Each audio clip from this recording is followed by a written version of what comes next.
Greetings, everyone. My name is Tanisha Turner, and welcome to our last event for Women's History Month. This is our Women's History Month, Women of Elastic Tech Talk, to where we have four amazing panelists here. We have Moose Stevens. We have Moose Stevens, who is a senior manager of quality engineering, and who also happens to be my supervisor. She doesn't want me to tell you that, but so I'm getting a look here. So then we have Apoorva Joshi, who is a senior security data scientist. She's from the security and protections team, and is a wonderful, amazing lady and a good friend of mine. And we have Mary Gouseti, who's a software engineer for the Elasticsearch team. Mary is also our Women of Elastic ERG secretary, so she's amazing. And then we have Bhavya. She is from the Kibana team. She's also amazing. She's also amazing. But Bhavya, she's a senior QA engineer from the Kibana team. With that, instead, here at Elastic, we have this to where we say come as you are and to bring your authentic self. And it's important in tech, especially, that we do bring our authentic selves and represent people from all diverse backgrounds and roles. So with that being said, I'm going to get to where we will ask the tech talk questions. And my first question I would like to ask is to Apoorva. Apoorva, what tips would you have? What tips would you give for anyone who is navigating in the tech space? Sure. So first off, I haven't been doing this for too many years. I've been working only for 4 years, but I can definitely speak to some of the things that have worked for me. So I think first and foremost, I would say don't be afraid to try new things. I know it sounds kind of generic and cheesy, but I think one thing that I realized coming from an electrical engineering background and then getting into data science and then security is knowing that if you start out doing something that you don't particularly enjoy, there's so many million ways to pivot, especially in tech. So I think that was something that was a realization that was really powerful and something that worked for me. The second thing, and something I can't stress on enough, is building a strong network. And this doesn't and won't happen overnight, and it requires time and effort, but I can tell you it's absolutely worth it. Seeking out mentors, seeking out people who can vouch for you, and seeking out people who can support you. The sense of belonging and empowerment that comes from your network is next to none, I would say. And finally, I would say being ready to adapt and learning always. The industry is innovating so fast. Every day you hear about new tools, technologies, and processes being developed by engineers and people working in the industry. And while you don't need to learn everything at once and know everything about everything, I think it is important to at least be in the know about what's changing around you and how that might impact your work in some way. Thank you, Apoorva. It's definitely right. I mean, and networking is very vital when it comes to navigating in a tech space and in any industry. Thank you, Apoorva. And I'll turn that question to Moose. Moose, what tips would you give for anyone navigating in the tech space? So I have 3 tips. First, understand your strengths. What are you good at? Like, are you good at digging into a problem and taking it apart and figuring out all the pieces and then putting it back together again? Is that your strength? Is your strength more looking at all the systems all together and trying to figure out how you can shuffle the pieces and make things work better, faster? Or maybe it's less tech and it's more humans. I happen to be more of a human person. I was an okay programmer. I was a pretty good programmer, but I found out that I was actually better at networking and collaborating and putting people together and building teams that were really happy and productive. And I went from being a programmer and sort of a low level, pushing the numbers around, to being a manager. And I I think that was really important for me to move up to that. And of course, your strengths change over time as you pick up new skills. Also, be yourself. Like, if you can't show up to work and be exactly who you are, quirky, strange hair, weird glasses, like, what's the point? You guys are doing it 8 hours a day, every day, and you've got coworkers. And if everyone was sort of like the Borg, how boring is that? So be yourself. Introduce me to your cat. Show me your weird shirt that you just got. Tell me about your vacation. Like that makes work interesting. And really, work is about people and relationships and learning and solving. So show up to work and totally be yourself.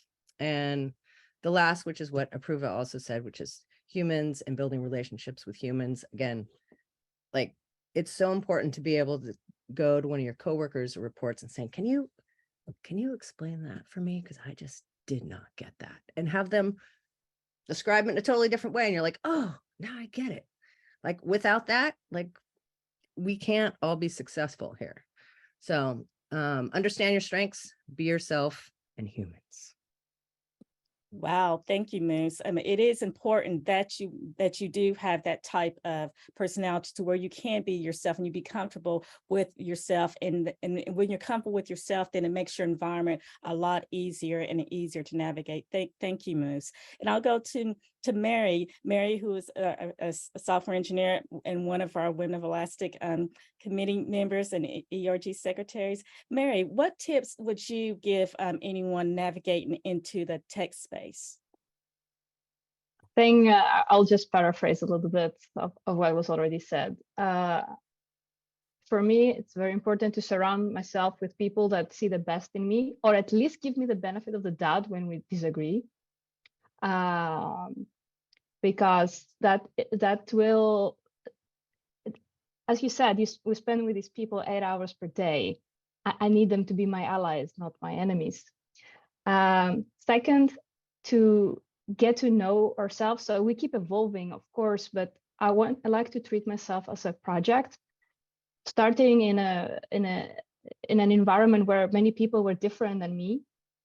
I saw that in a vulnerable age of 17, you start to adjust more to fit in than to be yourself. So years later, I decided to make myself as a project. What are my values? What are my aspirations and strengths and weaknesses, and work on that. Anchor back when I'm in an environment where people don't think the best of me, and go back to who I am and find the next step that is good for me. And finally, claim the time. This is something I'm still struggling, so it's a tip for myself as well. The industry is going so fast. There are so many wonderful things to learn. But if you're just running behind everyday work, you will never get to do that. And in the end, you're going to corner yourself in a position that is not nice. So it's never too late, and it's in the benefit of your job, of your company, of your job, of your colleagues, if you take the time to get better at anything that drives you, that you can bring back. So I think that sums it up. Thank you, Mary. That's very valuable advice, indeed, and especially for newcomers in the industry. That's very, very, very helpful. And I'll go to Bhavya. She's amazing, from our Kibana team. Bhavya, what tips would you give someone navigating into the tech space? I'm going to start with a bit of a backstory because I think it's kind of useful. Yeah. So I passed out in 2003 from a regular community kind of engineering college. I come from a lower middle class economical background, higher in class and social privilege. And there were only two options in front of me. I could either become a doctor or I could become an engineer. The only thing I didn't make it to my medicine by 5 marks, so I became an engineer because I was like, okay, there is a college here, I'm going to go to that college. After I passed out, I worked for a big company where I could not make sense out of my day job. I was not sure what was happening. I couldn't connect the dots. I had no mentors. There was a lot of gatekeepers. It was a really the budding, full of like non-Alis, let's describe them that way, environment. So I moved to Montreal because my then boyfriend, and now husband convinced me Montreal is a great place to live in summer. Leaving aside the 5 months of winter fact, I mean, I still love it. And I said, I don't want to be a software engineer anymore. He said, okay, figure out what you want to do. So every day I had like wild ideas. I'm going to be a vet. I'm going to go into this. And I worked in a library. I was volunteering with a bunch of people trying to figure out, I mean, at that time we could actually afford it. And then I started working for a small data startup. And what they did was they collected data from nonprofits. Nonprofits have to declare their funding details. So they collected their the data from the nonprofits through talking to CRA, put it in a database so that we can tell charities whom you can ask money for getting funding to support your causes. I started working the great organization. Ended up really toxic at the end. I think that is the case with all small startups.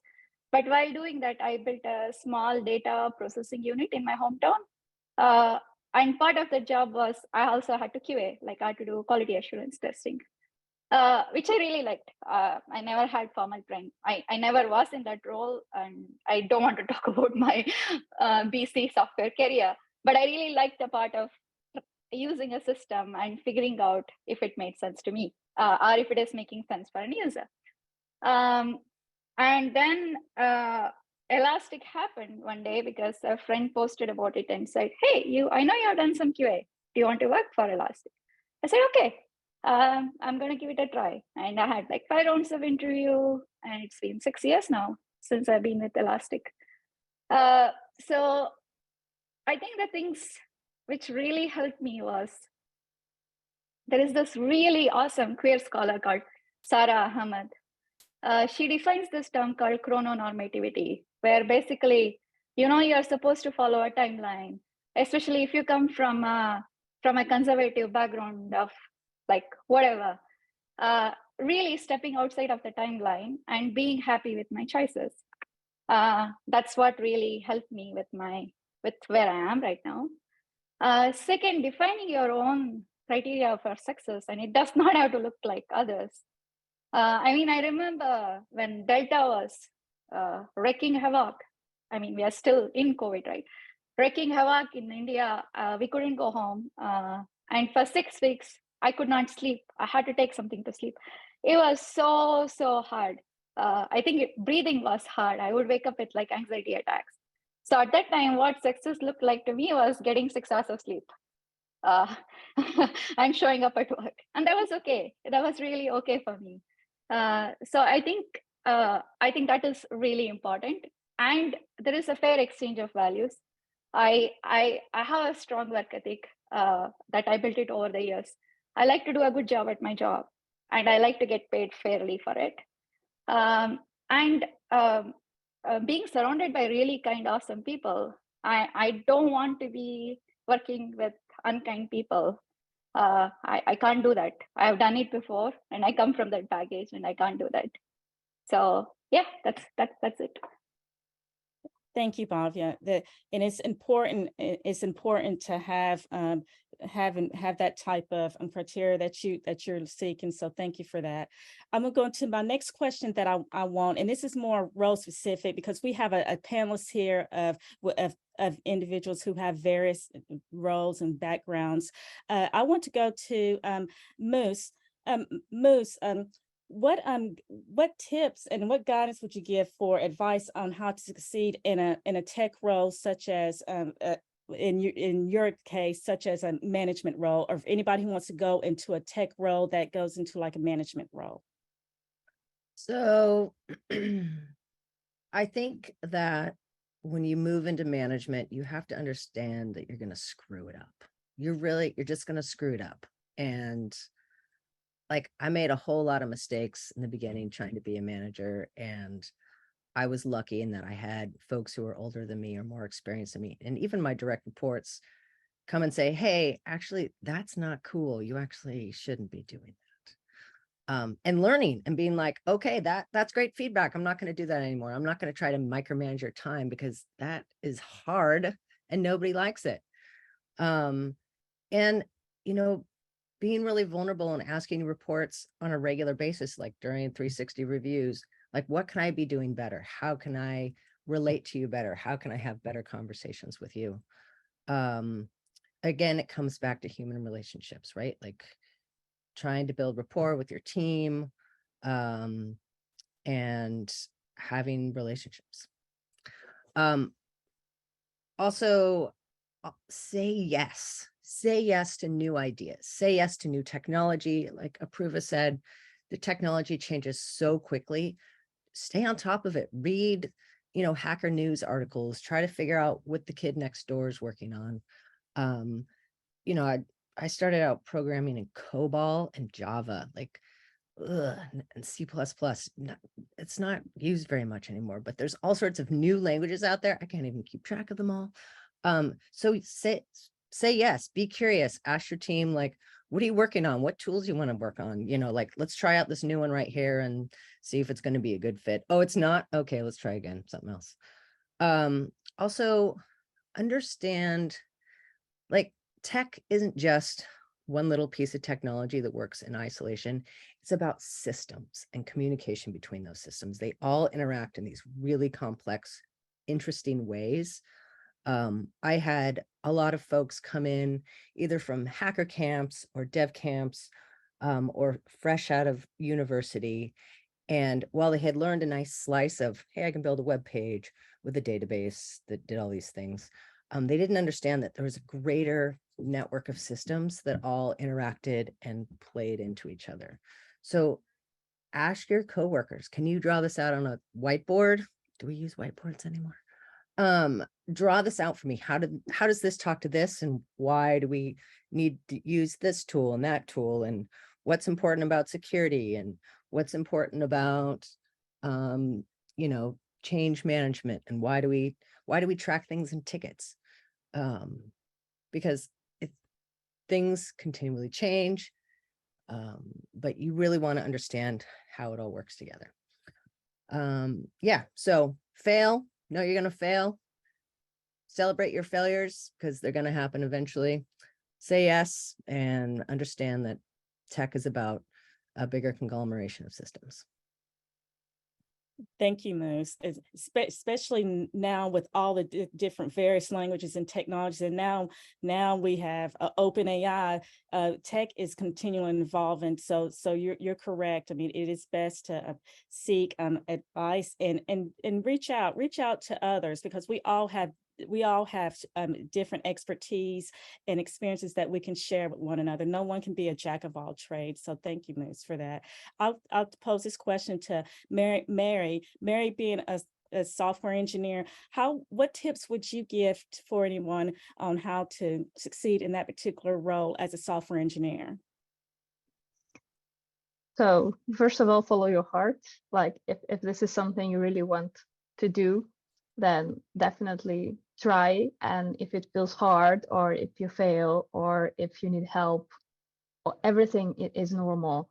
One of my professors once told me at my master's degree, answered the question of a colleague. He said, why do we have 5 women and 40 men, but the 5 women are all top of the top?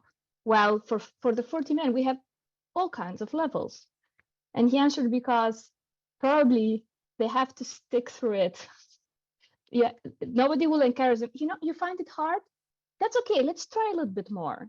Usually they will say, oh, you find it hard. Maybe you should do something else. So don't care about what anybody else says. Just if you like it, preserve, and you will be rewarded.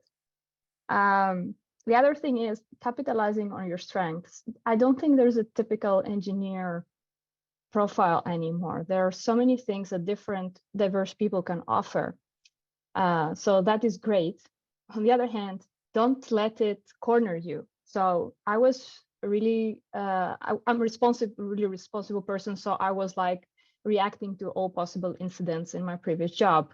And then at some point I realized I'm the only one reacting. I corner myself.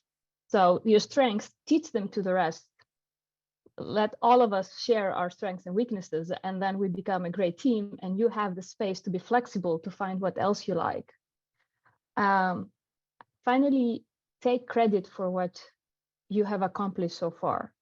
I always look for improvements for the next step, what I can do better. And the great advice people gave me before is also look back. Look where you were and what you got. I always feel like a noob on whatever I do. I don't know so many things, but I don't know so many things because I know what I don't know. And that's something I didn't know in the past. So give credit for your journey so far and look forward. Thank you, Mary. That's very important to keep credit for your journey. I like that. That should be a slogan that we have. That may be a slogan that we have to implement here.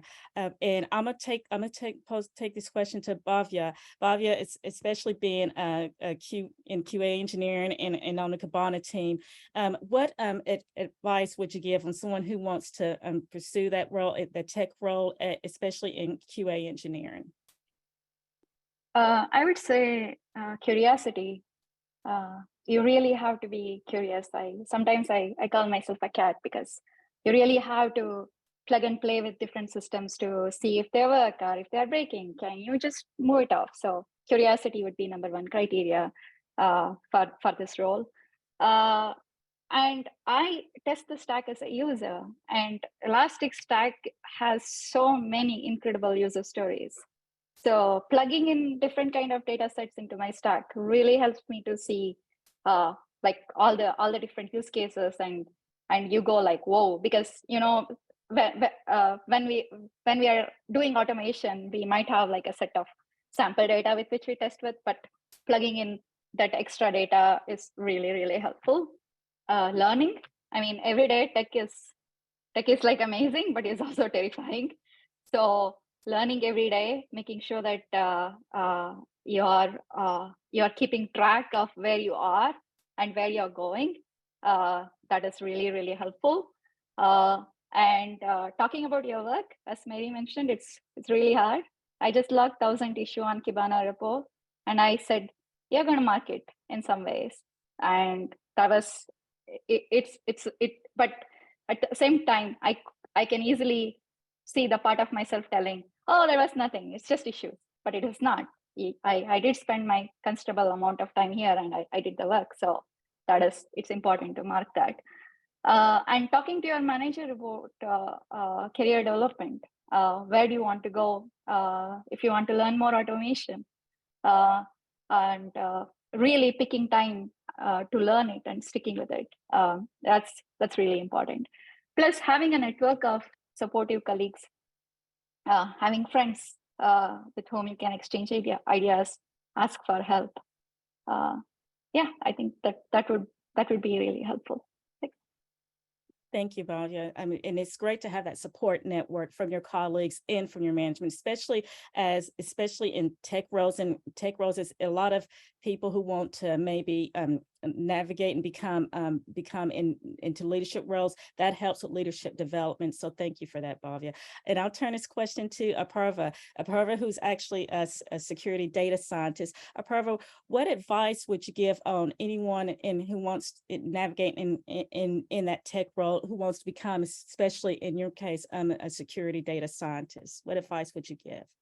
Yeah, for sure. So first thing I'm gonna do is +1 to some of the things the other panelists have been saying about communication.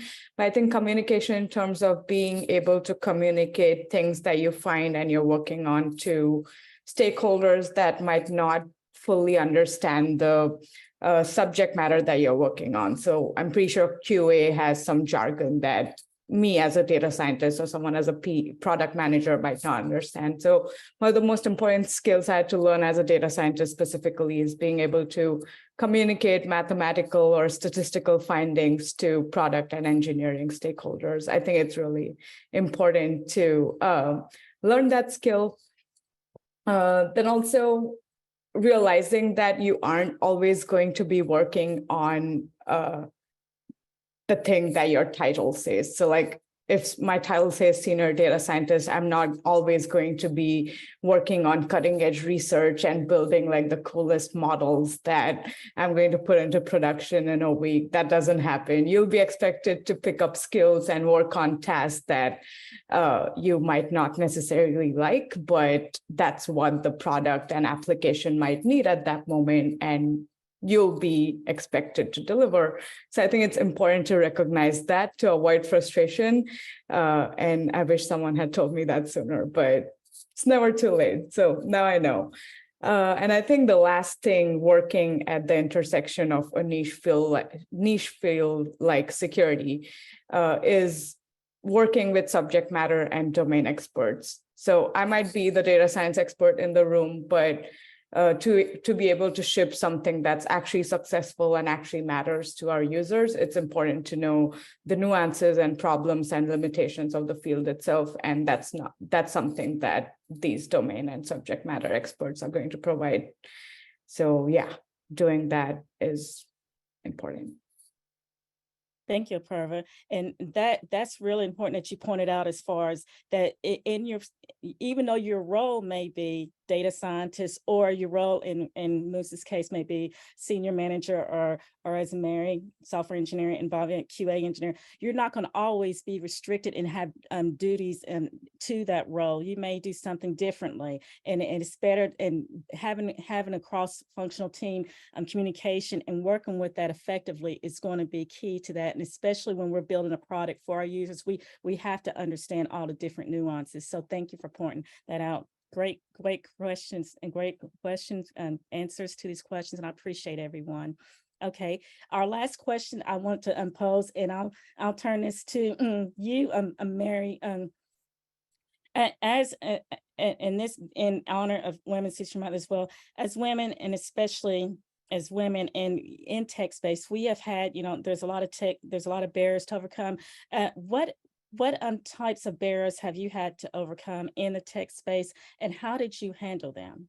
And what advice would you give to people on how to handle those?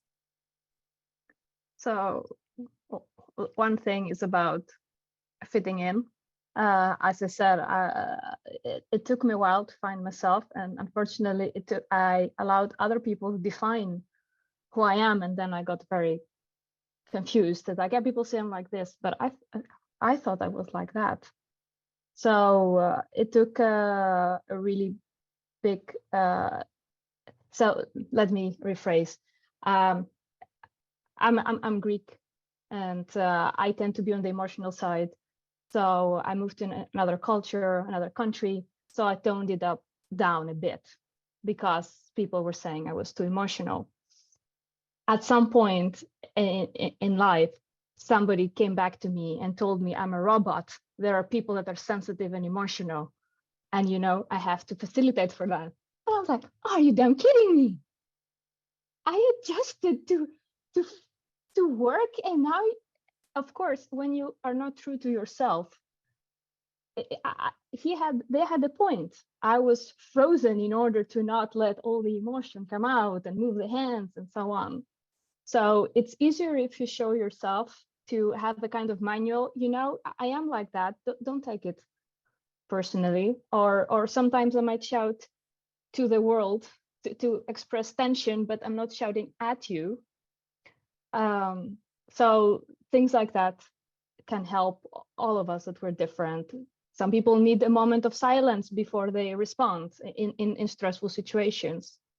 Everything is fine. Have your manual, share it, and respect other people's manual too.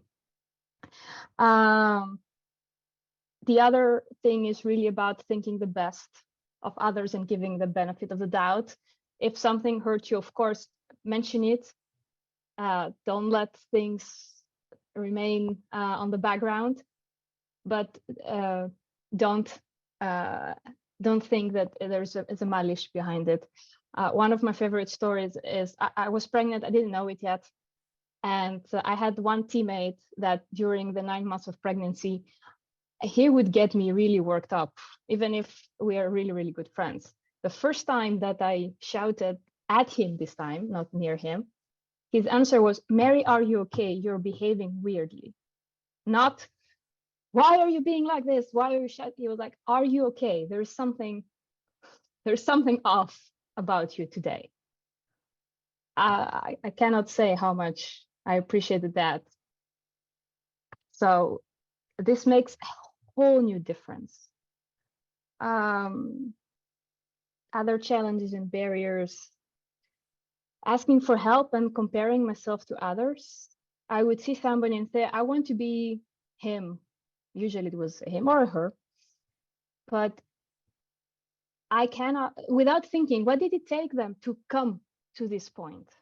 How I was like, I want to be this tomorrow. And then I would get super discouraged because I'm not, and I keep failing. And then I had another discussion. They're like, I've been coding since I was 7. I am 10 years older than you. So you can count how much more experience I have. It doesn't mean that you're not going to get there. You just need to get in your own path, in your own way. So now I'm trying to only compare to myself. See the things I like about others, ask them how they do it. If it fits my personality, I pick it up. Otherwise, well, too bad. My strength will come from somewhere else. So these are more or less. Thank you, Mary. And it's important that you highlighted as far as when we are all different, and especially when there's culture differences, how what I may be perceived as me being in the US may be different from someone else who is from a different culture, and language is different. So that is something I'm glad that you pointed that out. Thank you, Mary. And with that, I want to go to Bhavya. Bhavya, I want to pose a question to you. What challenges in tech industry have you dealt with, and how did you overcome those challenges? Okay, the heart went away. So what Mary said was very, very powerful. I would say imposter syndrome. When we spoke about this panel, I'm like, should I be there? You know, it's a question which you keep asking yourself, and it's okay to turn up and show up for yourself. That you belong, and finding that belonging. I think that is really important.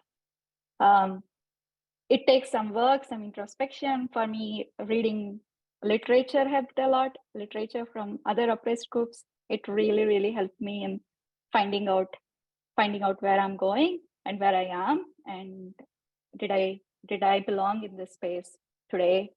Did I belong in this space yesterday? Second, there is always going to be gatekeepers. I mean, like when I started my tech career, people would use 3-word abbreviation and talk as if they knew everything about it. Now you understand that they probably didn't know it, and they were also projecting, or whatever that is. So there is going to be gatekeepers who might not even know they're gatekeepers. So that's okay. You can ask questions. Having allies is really important, and asking questions. That's it. Thank you, Bhavya. And I like how you pointed out as far as asking questions, and that comes parts with communication. And I want to pose this question to Apoorva. What challenges and barriers have you encountered in the tech industry, and how did you overcome those? Yeah, I think that imposter syndrome has been a pretty big one for me. I think ever since I was in school, I was always afraid of coding, to the point where when I had to choose my major for my undergrad, I chose electrical engineering because I was afraid of coding. But like at this point, it's like, I'm here, I'm crushing it every day. I'm able to do all these things. So then why should I hold myself back? But yeah, just knowing the facts doesn't help, right? Like some days you just don't feel good enough. You don't feel confident in your capabilities, and it gets overwhelming a lot of times. But my solution at this point has been to keep pushing myself to do things that I don't feel 100% confident about, and seeing myself succeed. I think that's the biggest form of validation. And on days when it's hard to do it on my own, that's when I rely on my strong support system consisting of my family, my partner, my managers, colleagues, friends like Tanisha. Yeah, it takes a village to make it work, but it works. And I think this one is more of a life hack than a career hack, but the day I realized that my job is not my life, but it's simply a means for me to make the money I need to spend a life doing things I love with people I love. I think that realization changed my life. And that's what keeps me going on days when work feels mundane or boring, or if something stressful or even upsetting happens at work. Thank you, Apoorva. And I want to just say this to you and all the panelists. You all are crushing it in your roles. You all are amazing and phenomenal women. And I'm very grateful and happy to be a part of this group with you all, and to have you as colleagues. So I just wanted to say that to all of you amazing women on this panel, that you are great and that you are doing excellent things within your role and in a community, and that you are worth it and you are crushing it. So I want to just put that shout out to you all. And last but not least, I have to go to Moose, and of course I have to be a little bit colorful with Moose. Moose, what challenges in the tech industry have you encountered, and how have you overcome any of those barriers? So I think my first challenge, honestly, is getting bored at a company. I think that happens a lot to us. You know, you start your job at a new company, and the first 3 to 6 months, you're terrified. Do I fit here? Can I do this work? What's going on? I don't understand anything. Who are all these strangers? And then things start getting interesting. You're like, oh, I understand how this talks to this. I can make an improvement here. I can help here. I can do this. And things start making sense. And for a while, it's really interesting and you're doing really good work. And then things start getting comfortable and kind of easy. And then you're like, I wish there was something more challenging to work on. And this, people, is where we need to start thinking really hard about how we can challenge ourselves. It's not up to our bosses or our project managers to keep feeding us good projects, even though I consider that my job for my team. It is up to us to go ask harder questions. It is up to us to go find better ways to solve problems. It is up to us to start teaching ourselves new technologies, ways things work over here. Maybe you go talk to another boss in a different department and be like, what are you guys doing? Can I get in on that? Like, what's going on? Can I do a little side project with you guys? Hacker days, do a little thing over here to impress your boss with, hey, look, I built this tool that does X, Y, Z. So for me, like, one of the big challenges is boredom, because I get bored easy, and that's no fun. My second challenge has been bad managers. Yeah, I'm just going to put that out there. I've had some really bad managers, and it's like a bad relationship. Like, you don't look forward to getting up in the morning to go to work because you have to deal with this manager who might be ignoring you or undermining you or just not supporting you in a way that builds success, or not supporting your coworkers in a way that builds success, right? Like, 8 hours a day, people, you got to work with this person. And if you're not feeling motivated and excited and passionate, maybe not every day, but, you know, excited to be doing your job, then what are you doing? Like, it's not fun. And honestly, I don't quit companies. I quit bad managers. And I've had my share, and that's just real. And at some point, you're just going to be like, I don't want to dread coming to work every day. I don't want to dread my one-on-ones with this person. I don't want to dread my reviews, because I know I'm doing good work. I know I'm a good person. I know I'm in the right place, but my manager just doesn't see it. So I've quit jobs. I've definitely quit jobs because of bad managers. Also, I've had coworkers who just didn't want to work with me. Just either they were more of an introvert, they just wanted to do this and code and sort of ignore all my questions and, hey, what's going on? What's going on? Or maybe they weren't okay with me being queer. You know, I show up to this job and I have a lot of privilege. I'm white, I'm masculine, I can get big at a table and blah, blah, blah, and people will listen to me. But also some people are just like, yeah, no, not Moose. I don't want to talk to Moose. Moose is a little weird. So that has been a challenge. And one of the ways I've overcome it is just being like, hey, can we just go for coffee? when we all worked in the same office, or we have a one-on-one and can I talk to you about blah, blah, blah. Oh, is that a cat? Can I meet your cat? Oh, is that your kid? Can I meet your kid? So developing like relationships with the people that maybe doesn't talk about work, yeah, I think it's getting bored, bad managers and coworkers who just didn't want to deal with me. That's okay. Not everyone has to be my friend, but we do have to be able to work together. Wow, thank you, Moose. I mean, you always drop in knowledge, and you always are so real and authentic. That's why I love working for Moose. And I'll just say this, and I'm going to embarrass her a little bit, that she's an excellent manager. She is one of the reasons why I feel like I can continue to stay and I can come as I am and be my authentic self. And Moose is wonderful. She is what I call the epitome and exceptional of leadership. And that's why I love working with her on a daily basis. So I just want to say I really appreciate her, and I really appreciate being part of her team. And I'm not going anywhere, so I had to just put that out there. Okay, I want to take this time for Q&A from the audience. We have an AMA doc, and I'm going to ask some of the questions that some of the audiences has, and also put your questions in the chat if you have questions as well. But there looks like there's a question for you, actually, Moose, on how do you manage work with bad managers and trying to keep your motivation when you really don't want to go? That was a question that was asked of you. That's hard. I've approached it a couple of different ways before I give up entirely and quit the company. I had a manager where we had a really frank conversation, and I said, look, I'm a better manager than you, and I want to give you some feedback. And they were like, yeah, you are a better manager than I am, and I'm open to hearing the feedback. And I gave him a bunch of feedback, and he said, yeah, yep, that's all really great. But nothing changed. So I had to go. And other times I've asked to have a different manager. I've said, I'm not feeling like I can be my best self here at this company. I'm not feeling like I'm being given the opportunities that I want. And I've been, transferred over to a different manager where it's worked out just fine.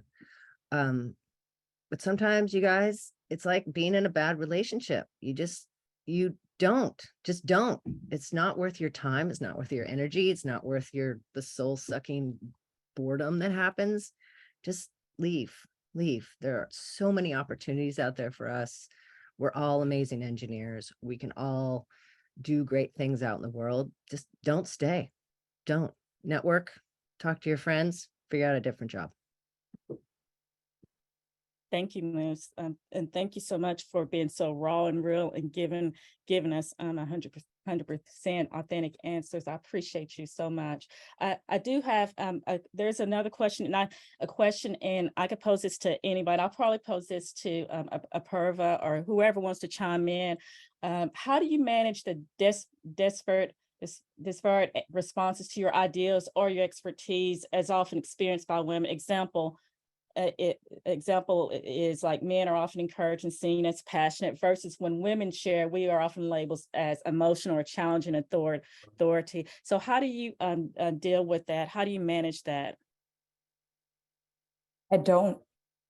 I just try to own it. I'm like, this is me. Like, I am, like, whatever you want to call me, but at the end of the day, this is me, and I like how I am, and I try to bring myself to the people I work with, the work I do, and yeah, I'm gonna continue being that. And I think Mary or someone said it, at the end of the day, you can take it or leave it. I don't try to manage it. I think that's really a great way and approach to do that. Mary, do you have anything that you want to give as far as how to manage that when someone encounters that? Yeah, I will. So I can tell you about the emotional part. I didn't have it in a recent situation. I had it with negative. When I was like, oh, you're negative when you say that. Oh, you're just being negative. And I was like, no, I'm not, first of all. because in that perspective, I feel I'm not. But tell me what, like, let's focus on the content of what I'm saying. Why is that blocking for you, or why is that a problem for you?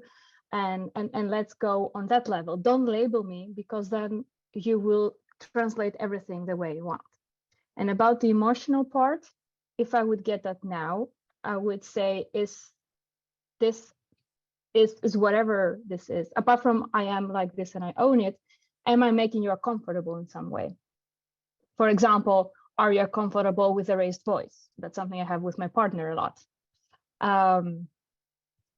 Okay, that I can either work on, or I will need to release the tension first, and then I'll come back to you. So I do want to respect that other people have different opinions, but I will not accept to be labeled anymore in a negative connotation of the word.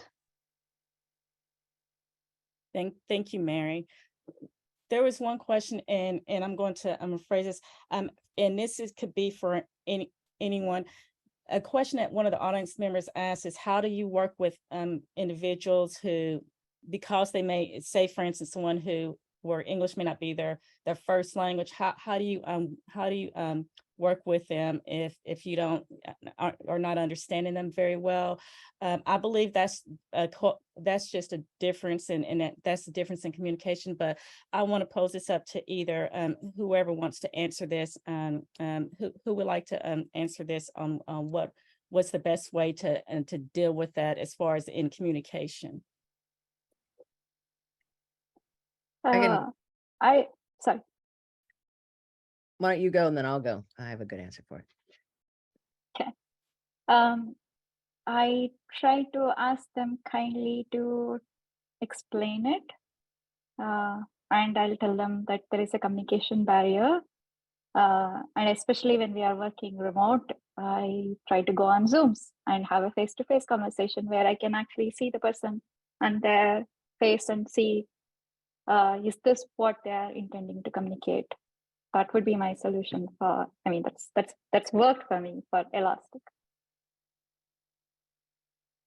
Yeah, same for me. As a manager, I've got folks on my team from all over the world, which is amazing. And everyone shows up with their own culture and their own accent. I also have an accent. And, you know, sometimes it takes a little time to be able to understand their cadence, and understand that global English is different than American English, and that sometimes words get swapped around in a sentence. And it's also okay to say, hey, can you slow down a little bit? Because I'm trying to understand and I want to see if I got this right. And then repeating back the statement to them, just like regular communication, right? So, but don't walk away from somebody because you can't understand them, or say, oh, I can't understand you, I'm not going to deal with you. Engage with that person, try to build, you know, a bridge on how to communicate. You know, can we figure out, maybe you talk a little slower, maybe we write stuff down and we agree to it after we have a communication, so we know that we're both on the same page. But you guys, like, it's a global tech industry now. We don't just work with people in our country, we're now working with people all over, which is amazing. It's super great. And with that comes some additional challenges. So embrace those challenges, try to figure out how to work with everybody, because everyone's so cool. Can I add to something? Something I learned at the training that I went after people were saying I'm being negative, but I got this great tip. It said, ask the other person, like if I see that there's a misunderstanding, like we are talking and it feels like it's going right through, or we are repeating, I ask them, can you tell me what you think I'm saying? Because sometimes, because they will use a different word or they perceived it wrong, I can see, oh, that's totally not what I'm saying. And if I was saying that, I would be pissed like you are right now. So asking them to in the beginning, it's awkward. They say, "What, you think I'm stupid?" Like, no, please do it for me. And it works wonders. Thank you, Moose. Thank you, Mary, and thank you, Bhavya, for all given answers and explaining how to do with that. And as you all as all of you women have pointed out, it's all about communication and understanding that we do have differences, but actually the differences is what makes everything more interesting. That makes everything more powerful. And we just need to embrace that we all do have those differences. I want to take this opportunity to ask, is there any other questions from the audience before we start to close this out, as we will be wrapping up? If there's any questions in the audience, please post those, or you can come off unmute, and we have maybe we have maybe 3 minutes to where that we can have a question from the audience if anyone wants to come off mute. Okay, if not, then what I want to say, thank you everyone for joining us. Thank you everyone. Thank you to Moose Stevens. Thank you to Bhavya. Thank you to Mary Gouseti. Thank you to Apoorva, Joshi, for being such amazing women and being a part of this Tech Talk. And on behalf of Women's History Month, I want to thank everyone for joining us, whether you're joining us currently now or on the recording. Thank you, everyone, and we will see you next time, and watch the recording. Thank you. Have a great day, and awesome team. Goodbye.